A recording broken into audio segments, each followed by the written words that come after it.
Seniors from the class of 2023, please come to the office.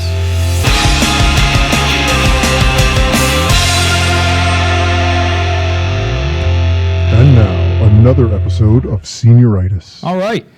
Welcome back, ladies and gentlemen. We have our episode 2, our second podcast with our seniors. And this one is a fun one for us here at Cromwell High School with the Home of the Champions moniker. We're going to talk sports today, and more specifically from the last 4 years, a recap of what you consider your top moments, right? Your top athletic moments as a student body, possibly as an athlete. So we are joined with a great group of young individuals here.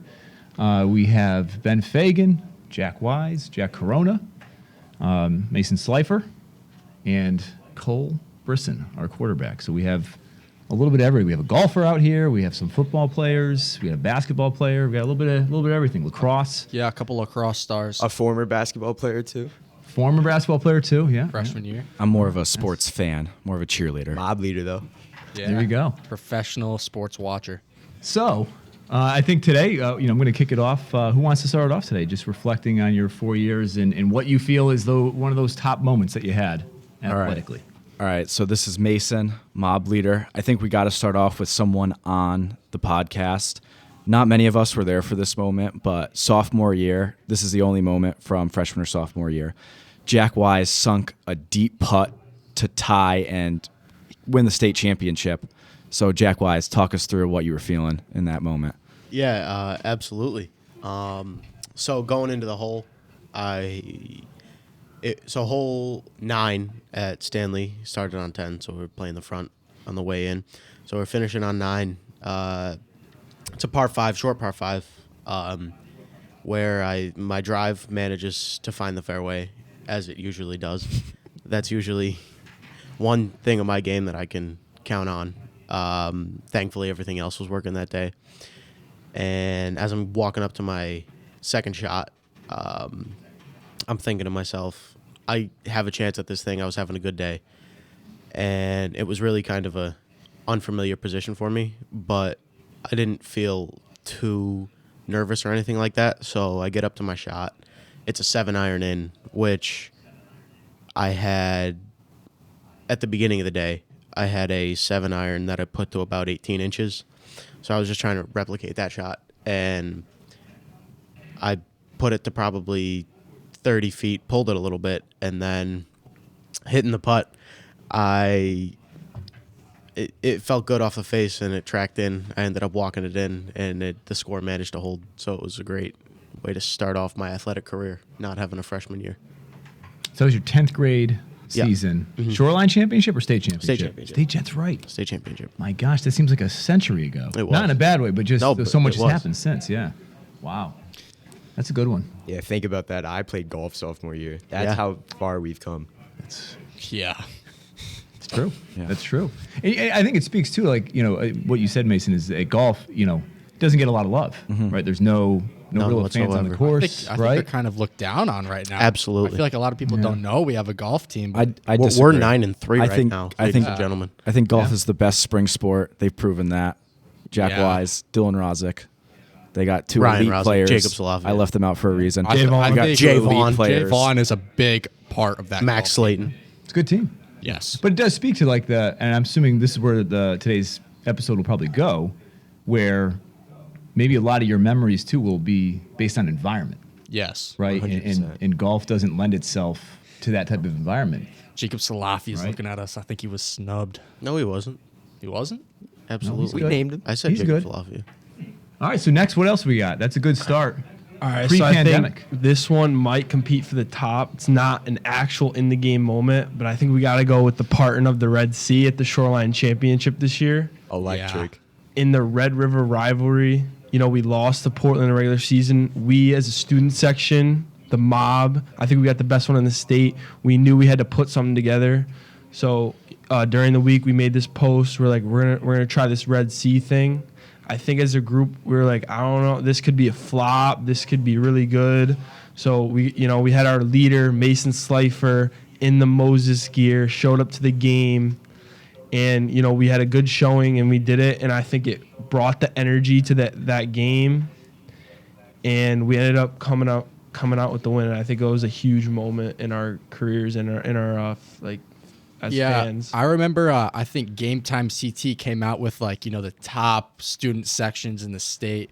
We were kind of flopping. Like we didn't have the energy at the beginning of the season. I saw that and I was like, I knew we had to step it up. We had a few things we wanted to do.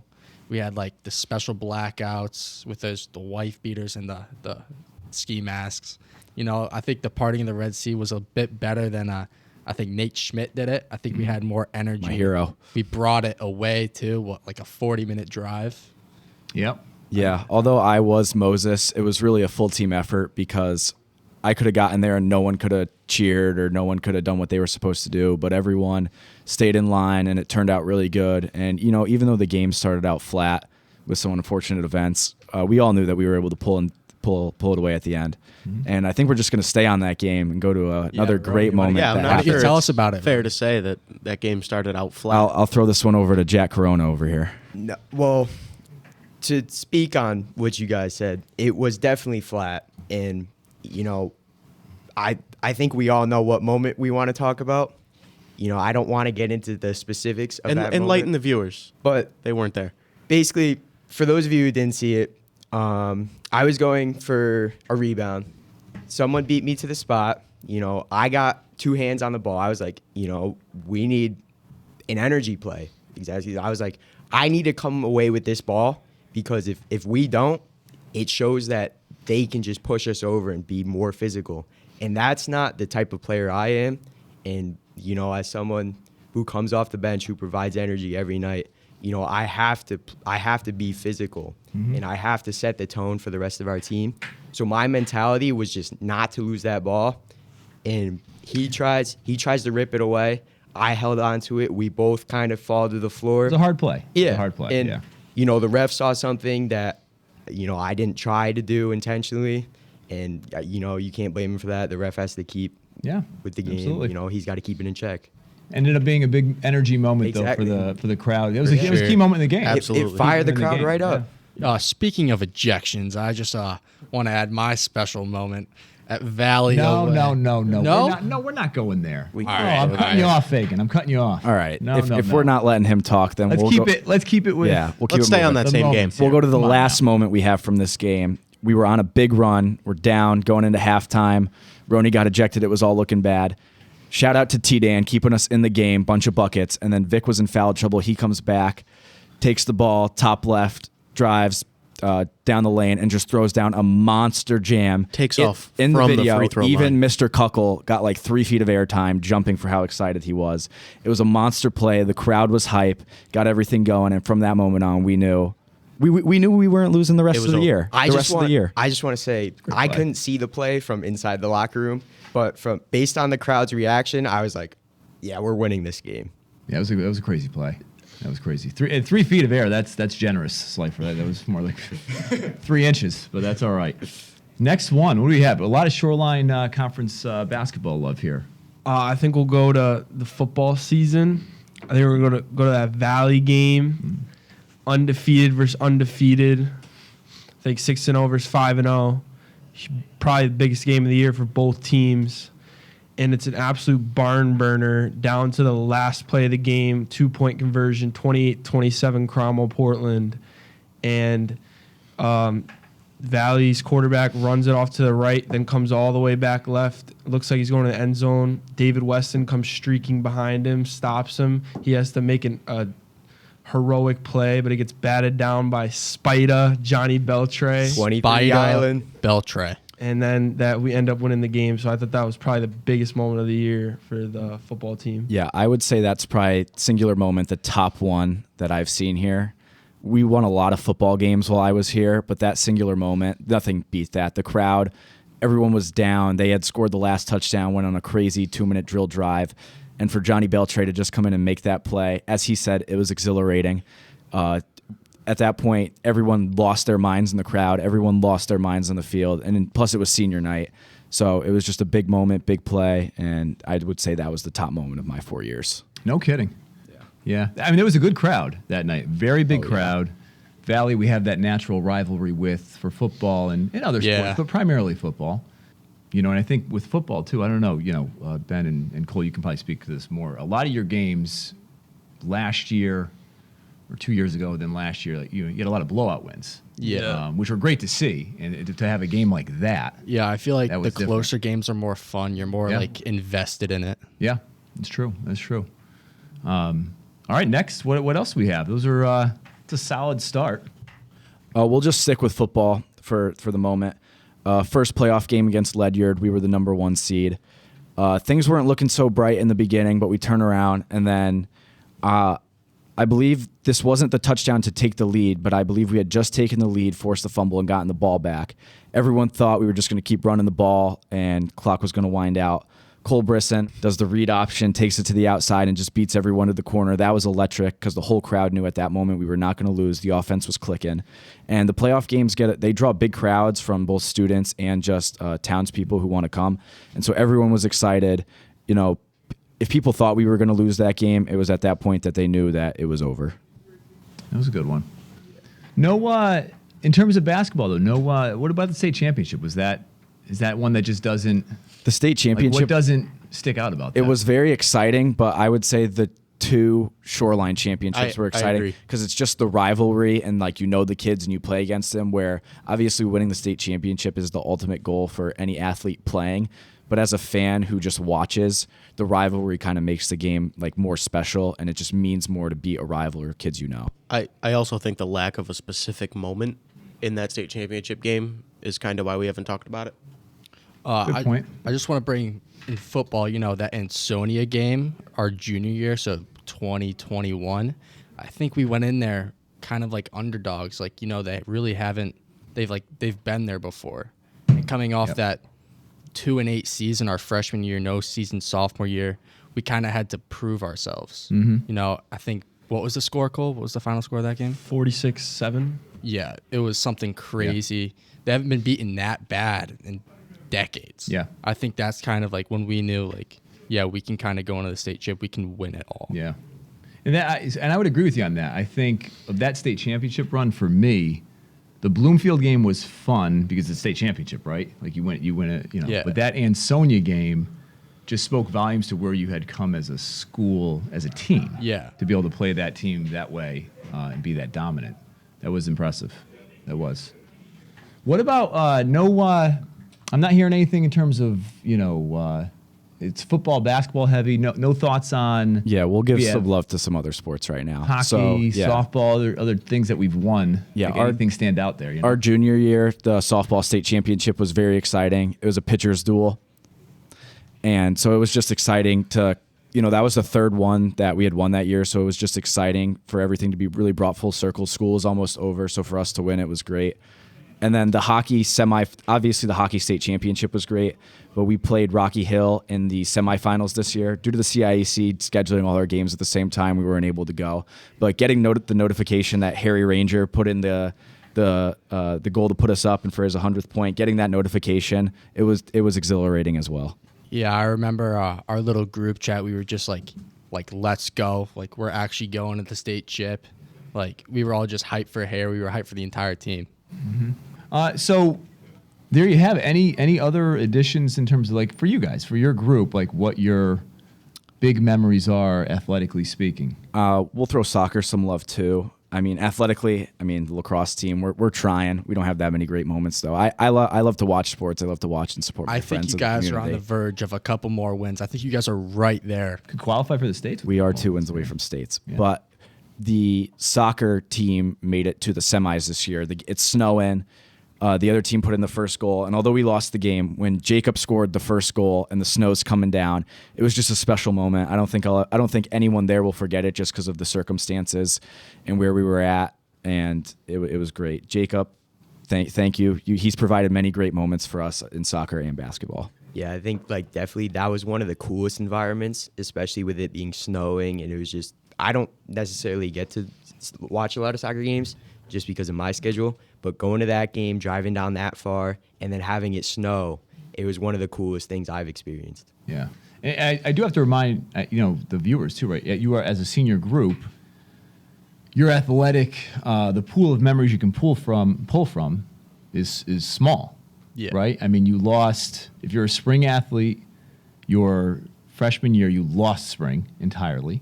Basketball, if I recall, we had your freshman year, we had 2 teams that were, one, the boys were about to start the state tournament. The girls were in the semifinals of the state tournament. Yeah, that got they shut very down. well could have won the championship Absolutely, that year. That got shut down. And then the following year, basketball, I believe there was no state tournament. It was just conference. We got pretty lucky with the regular season. Like, Yeah. we made it to maybe the second to last or the last game before it got shut down. Yep. But it was still no postseason. So Yeah. it was like kind of a waste of a season. It's odd, right? And then football, you had no 10th grade season at all. Sophomore year. Nothing. And that got shut down, which obviously I think adds to your state championship the junior year, being the sport the only sport in high school athletics that didn't play the previous year. Yeah. So I think we have to remind ourselves of that, right? You have a smaller sample size than everyone else. So with that said, we want to bring an audience member or two in to get think it's only fair. their viewpoint. Yeah, I'm sure there's moments that we missed, and so we'd love to hear if they have, 1, any other moments, or 2, just add on to the moments that we already talked about. Let's do a commercial break. I like it. And then we'll come back with some audience participation.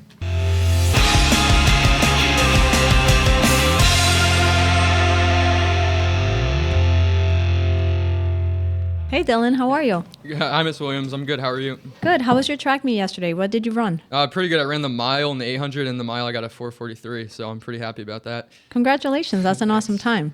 So, are you planning on running the teacher versus student 5K race on May 20th? Actually, yeah, I'm planning to win it.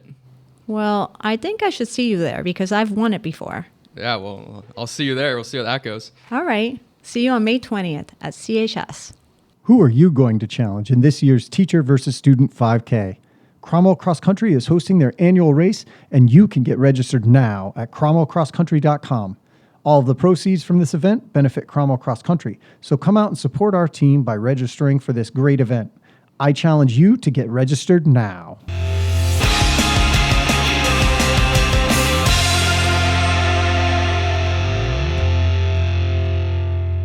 All right, and we're back. And we have a audience member. For those everyone at home right now, you can't see this, but we actually have a little studio set up in our news broadcasting area where we have about 20 students who have been watching our podcast, listening to it. So we have Mr. Joey Potenza, who is first to the mic. Joey, if you can hear me out there, if you want to just chime in, share a moment. I feel like that one of the best sports moments that I feel was winning the basketball state championship. I felt that it was very good since even though we didn't win the football championship, I felt that seeing the basketball championship was a lot better personally. All right. I felt about the basketball championship game. I felt that it was we were down at the first half. We weren't playing that great. And then when we saw our team come back, it just brought the hype and all that stuff back. I think that's one that's interesting, with the basketball. Jack? Yeah, I can speak on that.